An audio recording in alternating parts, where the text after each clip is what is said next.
शिवराज सिंह चौहान की बतौर मुख्यमंत्री विदाई हो गई। पार्टी ने 3 नामों की घोषणा की, जिसमें से एक मुख्यमंत्री और 2 उप मुख्यमंत्री हैं।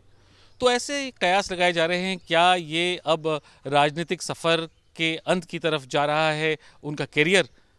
इसको लेकर कई सवाल उठाए जा रहे हैं। शिवराज सिंह चौहान पुराने नेता हैं, 17 साल का कार्यकाल उनका बतौर मुख्यमंत्री का रहा और इस दौरान में उन्होंने अपने आप को एक जन नेता के रूप में स्थापित भी कर लिया।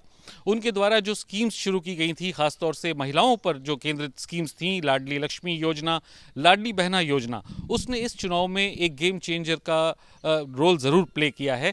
और यही कारण है कि अब उनकी क्या जिम्मेदारी होगी, उनको कौन सा पद दिया जाएगा, वो राज्य की राजनीति में रहेंगे या फिर केंद्र की राजनीति में चले जाएंगे, इसको लेकर कई अटकलें चल रही हैं। अभी भी असमंजस बना हुआ है, क्योंकि उनका कद राजनीति में काफ़ी ऊंचा था और जिस तरह से उन्होंने मेहनत की, जनसंघ से अपना करियर शुरू किया, फिर राष्ट्रीय स्वयंसेवक संघ के होल टाइमर भी रहे और अखिल भारतीय विद्यार्थी परिषद से लेकर 5 बार उन्होंने संसद का चुनाव लड़ा और उसके बाद फिर 5 बार विधायक का चुनाव लड़ा। इस वक्त मौजूदा हालात में मध्य प्रदेश के भारतीय जनता पार्टी के सबसे कद्दावर और लोकप्रिय नेताओं में उनकी गिनती होती है। तो अब जबकि मध्य प्रदेश में चेंज के सिग्नल आ गए हैं, मोहन यादव को मुख्यमंत्री बना दिया गया है। अचानक ऐसा नाम आया जिसके बारे में कोई चर्चा नहीं थी, कोई जानता नहीं था। शिवराज सिंह चौहान के मंत्रिमंडल में वो उच्च शिक्षा मंत्री थे। इसके साथ साथ 2 जो है डिप्टी चीफ मिनिस्टर भी रखे गए हैं, जिसमें से एक ब्राह्मण और दूसरे ओबीसी से रखा गया है। तो एक दलित हैं। तो ये जो एक कास्ट इक्वेशन को भी बैलेंस करने की कोशिश की गई है। तो ऐसे कहा जा रहा है कि ये लोकसभा के चुनावों को देखते हुए भी हो सकता है कि पार्टी ने इस तरह का कदम उठाया हो, दूसरे राज्यों को भी देखकर, वहाँ के जो इक्वेशंस है कास्ट की उसको देखकर, ये भी है। लेकिन शिवराज सिंह चौहान की बात अगर आती है तो सवाल फिर घूम फिर करके वहीं आता है कि आखिर उनका क्या होगा। तो कई संभावनाएं हैं जिस पर चर्चा चल रही है राजनीतिक गलियारों में। एक संभावना ये है कि वो अभी उसी तरह से रहेंगे जिस तरह से अभी हैं मध्य प्रदेश में, और उनके मार्गदर्शन में लोकसभा का चुनाव पार्टी लड़ेगी। आने वाले 6 महीनों के अंदर लोकसभा के चुनाव होने वाले हैं। दूसरा ये जो चल रहा है ओपिनियन, वो ये है कि शायद उनको केंद्र की राजनीति में लाया जाए, या फिर ये भी हो सकता है कि उनको मंत्रिमंडल में नरेंद्र मोदी के शामिल किया जाए। लेकिन ये सब अटकलें हैं।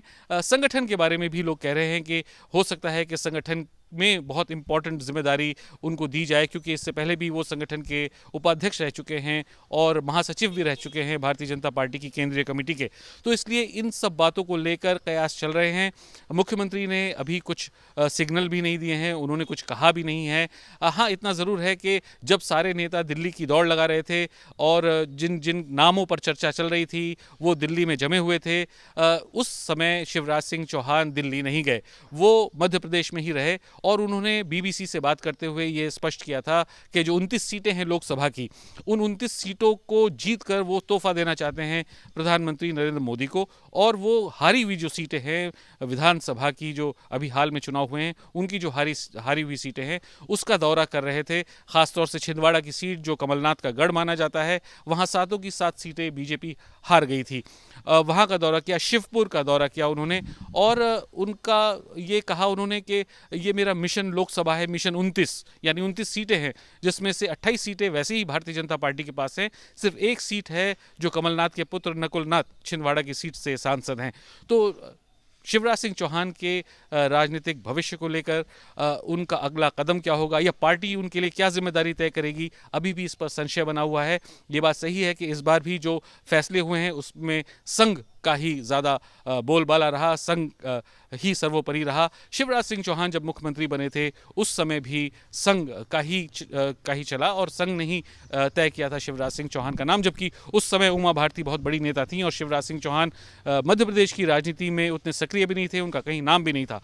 तो इसलिए अब लोग ये इंतज़ार कर रहे हैं कि अब अगला कदम पार्टी की तरफ से, पार्टी आला कमान की तरफ से क्या होता है, नरेंद्र मोदी अमित शाह की तरफ से क्या कदम उठाया जाता है और शिवराज सिंह चौहान को किस तरह की और जिम्मेदारी दी जा सकती है। हालांकि वो इस वक्त मध्य प्रदेश में बड़े जन नेता हैं भारतीय जनता पार्टी के, और उनकी जो अपील है, उनकी जो पहुंच है, उनका जो मास के बीच में जो पकड़ है, उसको अनदेखा नहीं किया जा सकता है। और यही कारण है कि लोकसभा के लिए उनकी जिम्मेदारी कुछ दूसरी ही होगी, ऐसा लोग मानकर चल रहे हैं। सलमान रावी, BBC भोपाल।